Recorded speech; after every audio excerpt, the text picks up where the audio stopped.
السلام عليكم ورحمة الله وبركاته. ازيكم عاملين ايه؟ لو مهتم جدا ومفيد فعل من التطبيقات اشترك في القناة وفعل زر الجرس عشان يوصلك كل ما هو جديد ومفيد. فعل من التطبيقات في القناة عندي اقدر ارافق التطبيقات الحديثة اللي بتسهل عليك حياتك اليومية والتطبيقات الفيك وكمان التطبيقات الهاكر. النهاردة ان شاء الله من ضمن مع شرح تطبيق جديد هو اسمه في كول. التطبيق ده مساحته 24 ميجا، محمله اكتر من مليون شخص. التطبيق ده خاص بتطبيقات التواصل الاجتماعي. لو عايز تتواصل مع اشخاص جديدة، تتعرف على اشخاص جديدة، تضيف اشخاص جديدة عندك على الاكونت، تتكلم معاهم، تتعرف عليهم، تحكوا مشاكلكم لبعض، تتواصلوا مع بعض، تفضفضوا مع بعض.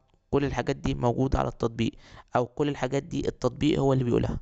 انما الغرض الحقيقي من التطبيق ان هو تطبيق دعارة او تطبيق غرف الدردشة، زي تطبيقات لايكي وتطبيقات شبيهة كتيرة للمواضيع دي.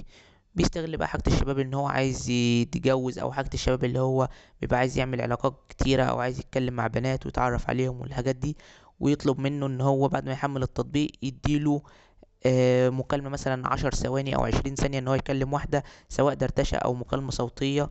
وتكون كلها مكالمات مسجلة، المكالمات الصوتية دي. وبعد كده يقوله لو عايز تكمل كلام معاها اشحن، لو عايز تكلمها فيديو اشحن اشحن عن طريق التطبيق. وبعد ما بتشحن طبعا بيديك وقت معين او وقت محدد للدردشة. ممكن مثلا يديك نص ساعة ولا حاجة تتكلم فيها، بعد كده عشان تحاول انت تكمل المكالمة بتاعتك يطلب منك شحن تاني. فده من ضمن التطبيقات اللي انا ما برشحش اي حد ان هو يحملها خالص. دي بتكون من ضمن تطبيقات الدعارة، والتطبيقات كلها يعني بتغضب ربنا سبحانه وتعالى.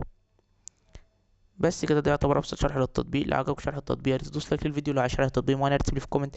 لو شفت ميزه عيب للتطبيق فهي تعديل من تعديلات القدم، اكتبها في تعليقات الفيديو. شكرا، سلام عليكم.